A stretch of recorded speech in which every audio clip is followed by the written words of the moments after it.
I found the ad while half asleep, hunched over a greasy diner booth, stealing Wi-Fi from the subway next door.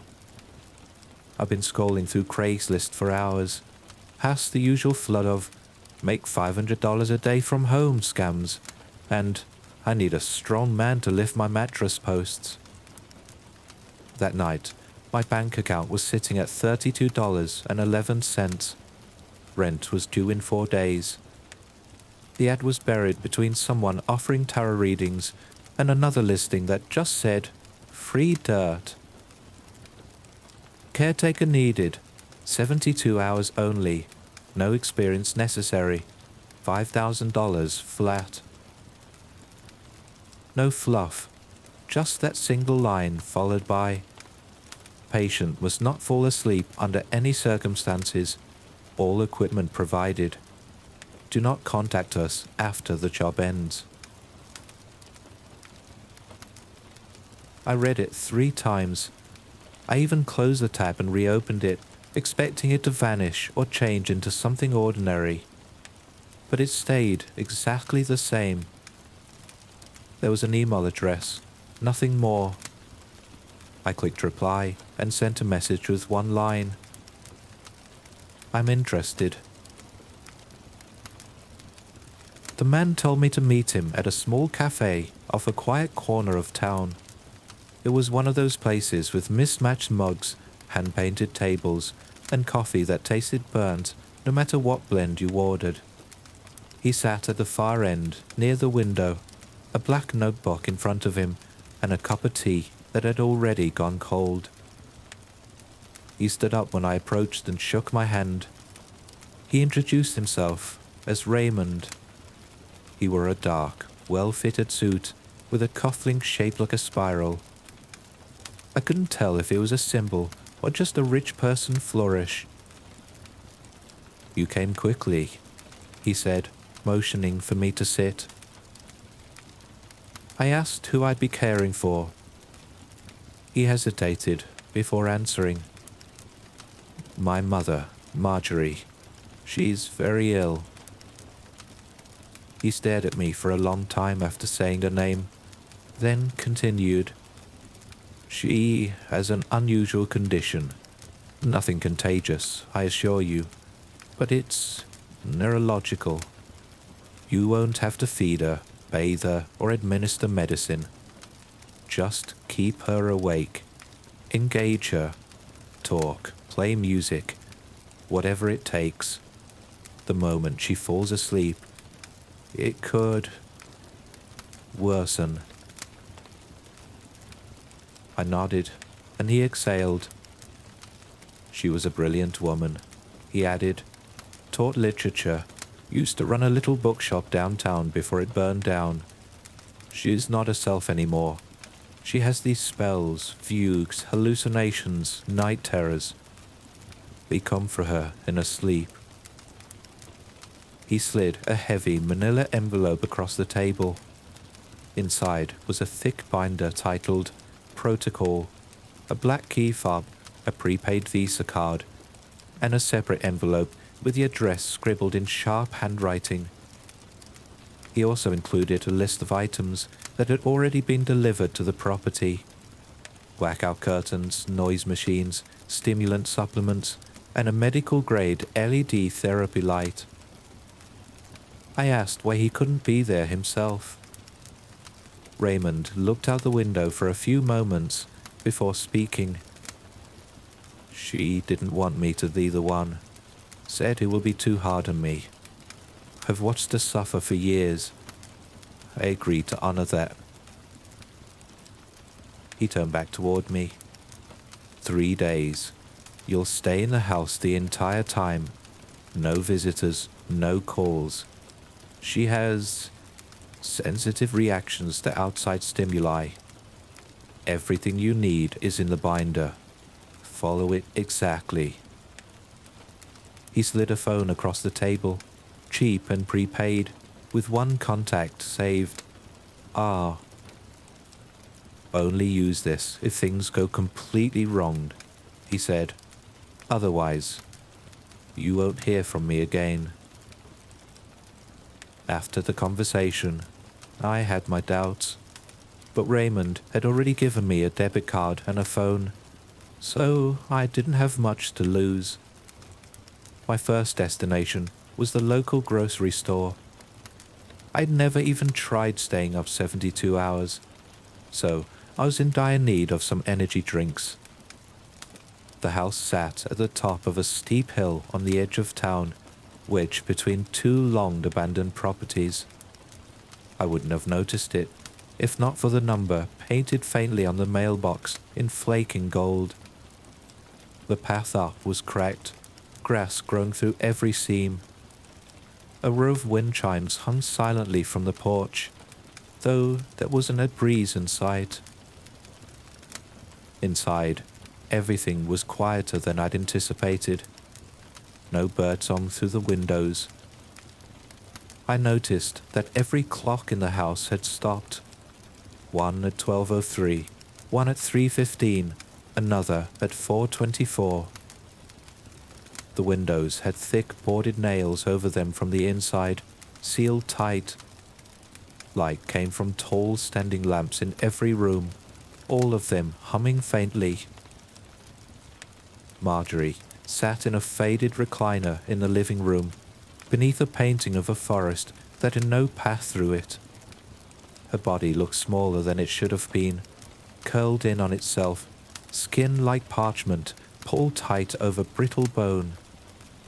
Her hands trembled on her lap, but her eyes were sharp, vivid, and almost too aware.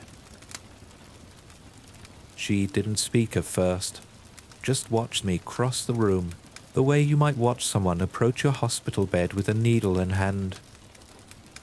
I introduced myself and explained why I was there. Her mouth moved a little, but no sound came out. I assumed she was mute. I was halfway through unzipping my duffel bag when I heard her voice. Quiet, dry, but laced with something that caught in my chest. "I heard about you from Raymond," she said. "I hope I won't be too much of a bother for you." Her voice didn't match her body. It wasn't weak, not completely. It had something else in it. Resignation. Maybe loneliness. I stood there for a second, not sure what to say. Then I just nodded and smiled. "It's no bother," I told her. "I'm here to help." She smiled back. The next 72 hours would be the longest of my life. The first few hours passed. I set up the equipment just as the binder instructed. One of the tall lamps flickered at the edge of the living room, but I didn't touch it. Raymond had underlined several warnings in the protocol. Do not move the lights. Do not unplug anything. Do not let her close her eyes for more than 15 seconds. I double-checked the countdown timer I taped above the kitchen threshold. 71 hours and 44 minutes to go. Marjorie surprised me. She was sharper than I expected, thoughtful, sometimes even funny. She told me about a book she tried to write in her 30s, something about a lighthouse that only appeared in dreams. She asked where I grew up, what music I liked, if I believed in anything after death. She didn't speak constantly, but when she did, she spoke with a stillness that made every word feel chosen. She didn't complain when I read out loud or when I played soft music. Her favorite was the cello. Said it reminded her of something. Not sad exactly, more worn out. As midnight approached, I noticed her start to fidget. Her hands wrung the blanket across her knees. Her gaze darted toward the corners of the room. "Do you mind turning that one on too?" she asked pointing to a lamp I hadn't noticed, tucked behind a dusty box shelf. I turned it on. She nodded, but didn't thank me. After a while, she started whispering under her breath. I leaned closer, thinking she was asking for water. But it wasn't that. Her voice moved through the same sentence again and again, barely audible. Stay with me, stay with me, stay with me. It started around 2 a.m. I'd stepped into the kitchen for just a second to heat up water. When I came back, Marjorie's eyes were closed. Her head tilted toward her shoulder, breathing slow. I panicked, rushed over, clapped my hands, called her name. She jolted upright with a gasp that echoed through the room. Her eyes were wide, filled with fresh panic. "I didn't mean to," she said. "I didn't mean to. I just... Please don't let it out." Before I could ask what she meant, I noticed the lamp beside the bookshelf had gone out, completely dead. I touched it and felt a thin line of heat coming off the base. Something else caught my eye. The shadows in the corners had shifted. They seemed to ripple ever so slightly when I looked directly at them. They didn't retreat with the light. They moved when Marjorie blinked. When she closed her eyes again, even for a moment, the darkest part of the room pulsed, like they were breathing with her. I lifted the edge of the rug beneath her recliner to fix a frayed corner. That was when I saw them. Thin black streaks burned into the hardwood, curving into spirals. It wasn't smoke damage. It looked older than the wood itself, buried into the grain. Marjorie reached out and grabbed my wrist. "Don't look too long," she said. "It notices when you pay attention." I wanted to leave the room, just to breathe, but I stayed. I pulled her stool closer to her chair and sat beside her, rubbing my face with both hands. She leaned her head back and stared at the ceiling. "If I fall asleep," she whispered, "it gets out. It's always been with me since I was a child. It waits until I slip, and then it starts clawing." She didn't say much for the next hour, just stared, glassy-eyed, toward the blank television screen. I tried to distract her with conversation, but she ignored me. Then, out of nowhere, she began speaking again, this time to herself more than to me. "My mother died in that same chair," she said. "She told me the truth right before she passed, said it lived in her dreams, that it would move up to me next, said I would understand when it happened. And I did. I woke up screaming that night.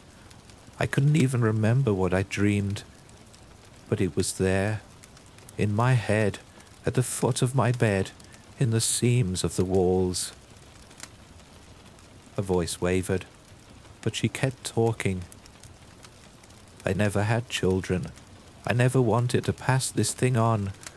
I thought if I just stayed alone, if I just endured it, then it would die with me. But I was wrong. It grows stronger. I feel it every time I close my eyes." Her hands trembled, not from age, from fear. I could feel it in the air. I've kept it trapped by never really sleeping, never letting it root itself deep. But I'm no longer the young, strong person I was before. I've grown old and weak, and it knows. It's watching me lose. She looked up at me then, her eyes shining with tears. I just do not want this to curse anybody else. I didn't know what to say. I reached out, unsure if she would take my hand, but she did. Her grip was frail but steady. She wept out of grief and exhaustion. I stayed quiet. I haven't known peace in so long, she said. Just the waiting and the struggling. She didn't ask for comfort, didn't want to be told it was going to be all right. She knew better than I did. Outside, the wind picked up for the first time since I arrived. One of the boards on the window creaked. Something in the walls shifted, too slow to be the house settling. Marjorie didn't flinch. She just whispered again, "Stay with me." And I did. The following day passed without a hitch. The energy drinks were working, but I could tell sleep was starting to creep in. However, the second night was worse in every way. My head throbbed from the constant buzz of the standing lamps and caffeine. My vision swam in and out of clarity. Every blink felt heavier than the last, like my own body was rooting for failure. Marjorie hadn't slept either, not for more than a few seconds at a time. Her eyes were bloodshot, her voice more brittle than before. She'd started to mutter nonsense. Sometimes it sounded like poetry. Other times, her words strung together with a logic that made my stomach tighten. She spoke in voices that weren't hers. A deep, guttural tone slipped out once, so low I felt it in my bones. Then later, her mouth twisted into a wide grin, and she giggled with the voice of a little girl. "Are you scared yet?" she asked, or what I thought was her. She didn't remember saying it. By 3:30 a.m., I had started to hear things upstairs. There was no second floor, just an attic I had not dared to check. The footsteps weren't hurried or loud, but they paced back and forth. I knew better than to call out. 3 minutes later, every light in the house shut off at once. The buzz died. The air turned cold.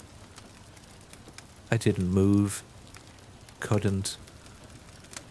The only sound left was Marjorie's breathing, slow and uncertain, and the soft creak of wood under something heavy.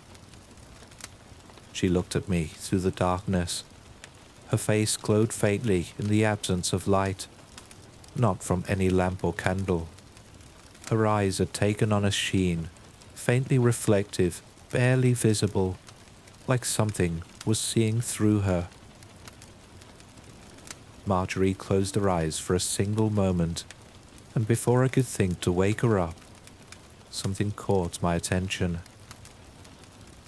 The thing appeared above us, clinging to the ceiling like it had always been there. Its limbs didn't bend in the way they should have. There were too many of them, long and thin, like someone had built it out of smoke and bone. It watched Marjorie with a stillness I couldn't match. It didn't breathe, it didn't twitch. Its head tilted slowly as her eyelids began to droop. The edges of its body glimmered faintly in the dark, a suggestion of shape, a ripple through the air. I tried to shout, but the air caught in my throat. All I could do was reach for her hand and squeeze. She gasped awake, eyes wide and wet, and the thing above us twitched once, then receded slightly. It didn't disappear. It just shrank back toward the corner where the ceiling met the far wall. Marjorie stared into the black with me, watching it crawl higher into the dark. "That's what it does," she whispered, "though I'm surprised you can see it." Her voice was her own again. We sat like that for a long time, silent except for our breath. The air felt thick, heavy with a presence I couldn't name. The shadows were heavier now. The floor beneath my feet pulsed faintly with the rhythm. Around 4 a.m., the house changed again. I dozed off, only for a second. My head dipped forward and snapped up with a jolt. Marjorie was still awake, but her expression had changed. Her eyes were unfocused, and her lips moved slowly. "I can give you peace," she said. "No more pain, no more nights alone. You want out, don't you? I can get you out." I didn't reply. I just shook my head. Her face contorted again. "You've always wanted more," she said. "More than what life gave you. I could make people listen. I could make you known." The voice was wrong. It wasn't Marjorie anymore. It was deeper, older, and filled with something that didn't understand what it meant to be human. "You want money? Done. You want fame? Easy. You want to be remembered? I can make you the only name they speak." I stood up. I felt sick, dizzy. The room was spinning, but I grabbed the edge of the chair and forced myself steady. Marjorie's hand shot out toward me again. I didn't pull away. I knelt beside her. "No," I said. "She stays awake. She finishes this. We both do." The shadows writhed at the edge of the room, recoiling like a tide, forced to retreat. I stayed beside her, holding her hand, reading anything I could find. I told her about my mother, about the first time I snuck out of school, about the time I broke my arm falling out of a tree. I didn't stop. When my voice gave out, I played music through my phone and let her rest her head on my shoulder. She didn't speak for hours, but as the sun crawled toward the horizon, she smiled. A real smile.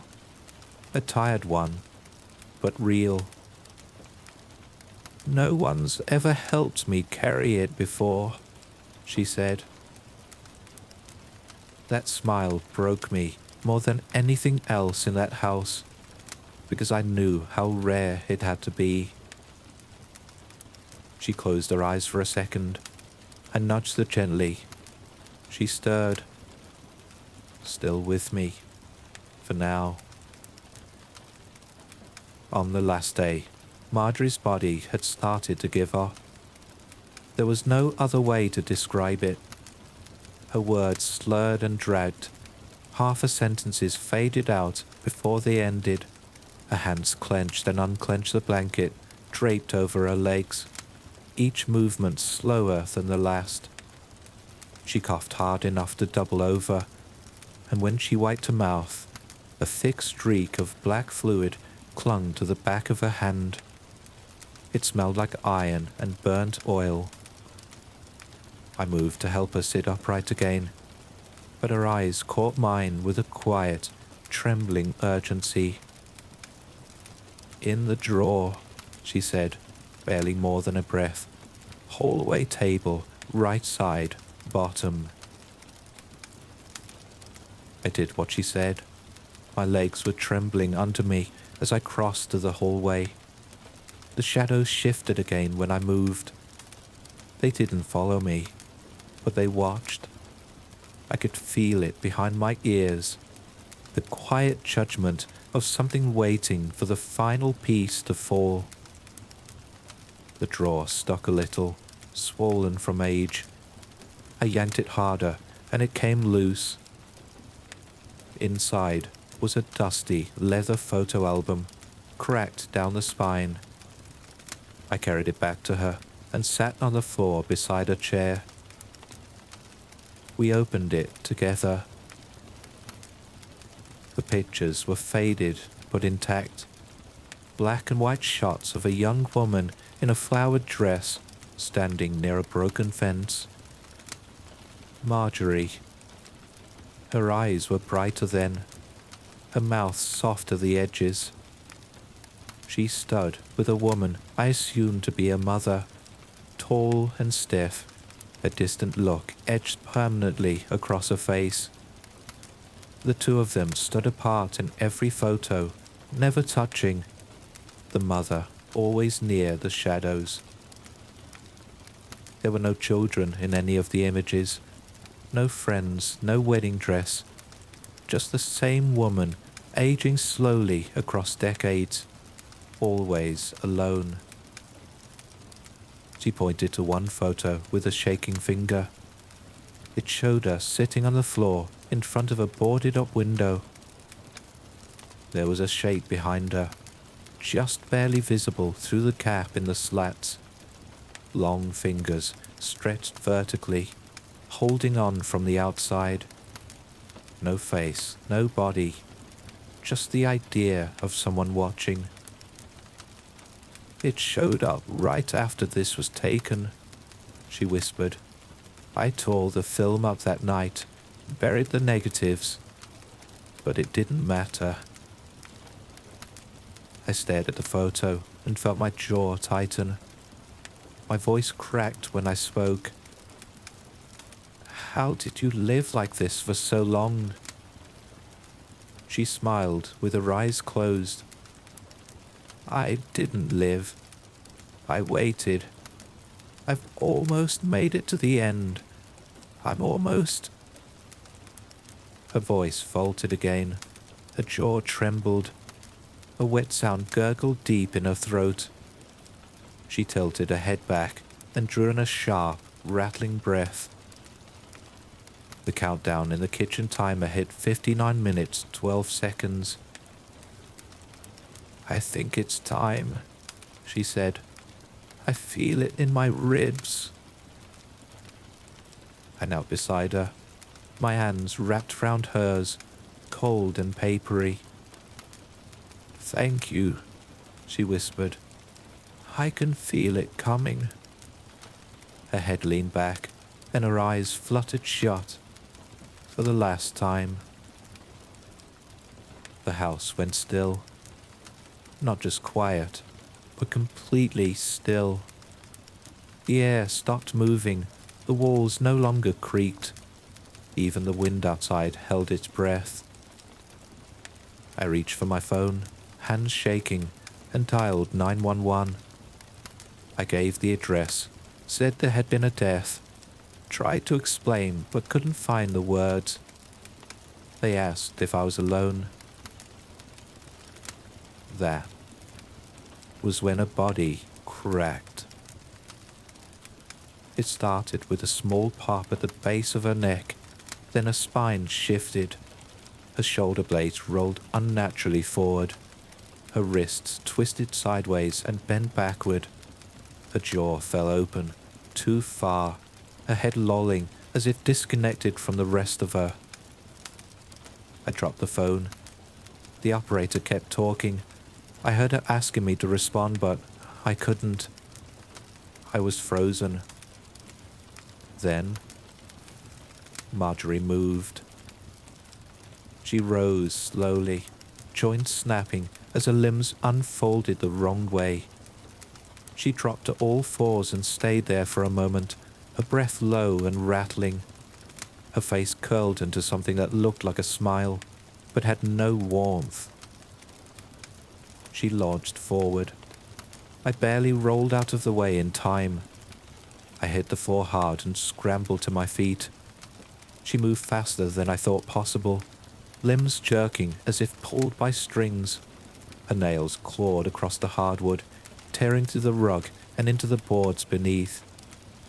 I ran down the hallway and the door slammed behind me. One by one, every door in the house slammed shut with a thunderous bang. The walls groaned and seemed to stretch. A hallway that had once led to a linen closet now spiraled to the right, deeper into the house. I stumbled into a bedroom I didn't remember being there. The furniture inside was nailed to the ceiling. Gravity had twisted. Behind me, Marjorie laughed. Not with her own voice. With several. Some shrieked, some crooned. One voice matched mine exactly, calling out in a perfect imitation. "Help me," she said in my own voice. "I'm still here. Please, don't leave me." I slammed the door and backed away. The floor thudded as she crept closer. Her feet didn't land with weight. They landed with intent. I shoved myself into the closet and pressed the door shut. My breath tore in and out of my lungs. I could hear her sniffing outside. A slow, deep inhale. Then another, closer. I bit my tongue to keep from sobbing. Then I remembered the phone. The cheap, prepaid phone Raymond had given me. I dug through my pocket, fingers slipping, and pulled it out. The screen was dim. The contacts still read, "Ah." My thumb hovered over the button. Then I pressed it. The closet door creaked open a few inches. Her fingers curled around the frame. They weren't hands anymore.